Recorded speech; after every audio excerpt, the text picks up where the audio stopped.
Once upon a time, in a land where the golden grass swayed like an endless sea and the rivers whispered to the wind, there was a village untouched by fear. The people were strong, the land was generous, and the spirits of their ancestors watched over them. But all things change.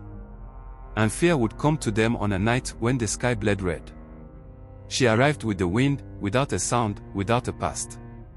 No one saw her approach. No one heard her footsteps. But suddenly, she stood at the edge of the village, staring. Watching. As if she had always been there. She was beautiful, but in a way that made the skin crawl. Her skin was smooth as river stone, her hair cascaded in dark waves like the waters of the forbidden lake, and her eyes, they were not of this world. They did not reflect light. They swallowed it. The villagers felt her presence before they saw her. A slow, creeping unease. A silence that clung to the air like mist before the rain. Then, someone gasped. She cast no shadow. The sun hung low in the sky. The fires burned high. And yet beneath her feet, nothing. No outline, no darkness stretching behind her. The whisper spread like wildfire. She is a spirit. She is a curse. She should not be here. The chief, a man who had led through storms and droughts, stepped forward. His voice was steady, but there was an edge to it. Who are you? She smiled. And the wind died. The torches flickered, not as if the wind had touched them, but as if something unseen had passed too close. A presence. A warning. I am nothing, she whispered. And then, she simply walked past them, into their village, into their home, as if she belonged. The beginning of fear. That night, the village did not sleep. The woman sat in the great circle, untouched by the cold, untouched by the hunger that gnawed at the others. She did not eat. She did not drink. She just watched. And the village began to break. The first omen came with the river. At dawn, the villagers found its waters had turned black. Not murky. Not dirty. But black as ink, thick as blood. It did not flow. It did not ripple. It simply stood still. The second omen was the animals. The cattle refused to leave their pens, their bodies trembling, eyes wide with a fear they could not name. The hunting dogs, the pride of the warriors, would not eat, would not move. By dusk, they had chewed through their own leashes in their desperate attempt to flee. The third omen was the dreams. Every man, every woman, every child, they all saw it.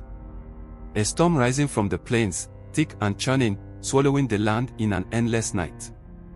The air filled with whispers, voices calling from the darkness. And at the center stood her. Her eyes glowed, her hands raised, and the village was gone. The confrontation. By the third day, the people had reached their limit. The warriors, fearless men who had fought beasts and enemy tribes, gathered with their spears. The elders, keepers of ancient wisdom, stood beside them. The chief stepped forward, his voice hard as stone. You must leave. She lifted her head slowly. Why? Her voice was soft. Almost gentle. The chief's jaw tightened. You have brought something with you. We see it in the river. We hear it in the wind. You walk without a shadow. That is not the way of the living. She tilted her head. And then, she spoke words that made the sky darken, words that did not belong to the tongue of men. I do not walk without a shadow, she said. And she raised her hand. The fire at the center of the village died instantly. A scream cut through the darkness, not from a villager, not from an animal, but from the air itself. The warriors stepped back, their breath coming in ragged gasps. The ground beneath them shifted. It moved as if something beneath the earth was waking. Then, the shadows came. Not hers. Theirs. The villagers watched in horror as their own shadows twisted and rose from the ground, stretching, writhing, growing longer than the firelight should have allowed. And then, they moved. One villager let out a strangled gasp as his own shadow reached for him, fingers curling around his throat. He clawed at nothing, choking, eyes bulging as invisible hands squeezed the life from him. A mother screamed as her child was pulled backward, dragged across the ground by a force no one could see. The chief turned to run, but his shadow had already detached, standing before him, watching with eyes that should not have been there. Panic erupted. People ran. People fell. But there was no escape. The shadow swallowed them, pulled them into the dark, their screams fading too quickly. And through it all, the woman stood still, watching. And then, she smiled. The sky cracked. The earth trembled. And the village was gone. The whispering plains remained silent. The next morning, the sun rose over the golden grass. The river was clear once more. The wind carried no whispers. And where the village had once stood, only emptiness remained. No bones. No ruins. No sign that life had ever existed there. But travelers say that when night falls over the whispering plains, when the wind grows too quiet and the fire flickers unnaturally, you can still hear something in the silence. A whisper. A warning.